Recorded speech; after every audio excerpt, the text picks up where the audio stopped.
তো তুমি যদি এই ভিডিওটা দেখছো, তার মানে দুটোই হতে পারে। হয় তোমার কমিউনিকেশন স্কিল একদম জিরো, অথবা তুমি সত্যিই নিজেকে বদলাতে চাও। আমি জানি তুমি কথা বলতে চাও, কিন্তু টপিক পাও না, শব্দ আটকে যায়, আর সবচেয়ে বড় সমস্যা, কথা শুরুই কিভাবে করবে বুঝতে পারো না। একটা কথা মন দিয়ে শোনো, কথা শুরু করতে বড় বড় ডায়লগ লাগে না, পারফেক্ট লাইন লাগে না, শুধু শুরু করলেই হয়।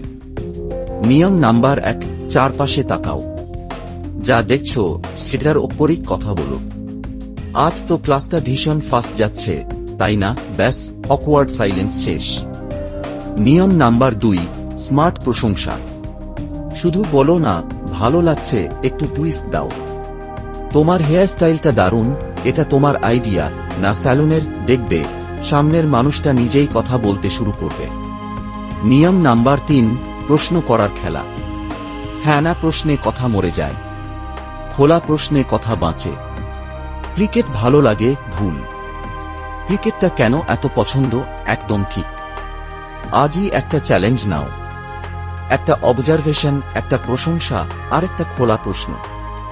1 সপ্তাহ পর নিজেই বুঝে যাবে তোমার কমিউনিকেশন স্কিল আগের মতো নেই, কারণ এবার তুমি শুরু করতে জানো।